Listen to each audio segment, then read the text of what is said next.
Hadis davomida Alloh taolo saqlasin. Va man da'a ila dalalatin. Qaysi inson yomonlikka chaqirsa, o'zi gunohga qolgani yetmagani kabi boshqa insonlarning ham gunohlari bunga kelib turadi deyapti. Boshqa odamlarning gunohlari bunga keladi deyapti. Demak, insonlar bor, yaxshiliklarni tarqatadi, insonlar bor, yomonliklarni tarqatadi. İnsanlar dunyodan o'tgandan keyin qabrning ichiga yaxshilik tarqatgani tufayli savoblar borib turadi. İnsanlar dunyodan o'tgandan keyin yomonlikni tarqatgani uchun Alloh taolo saqlasin, gunohlari borib turadi.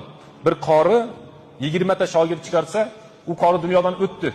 20 ta shogirdi, bir ulamolarimiz qiziq so'z bor ekanda. Masalan, u qorini 20 ta shogirdi o'ziga o'xshagan yana 100 ta shogird chiqarib qo'ysa, 120 tasini savob kelib turadi. Keyingi avlodda ko'payadi u.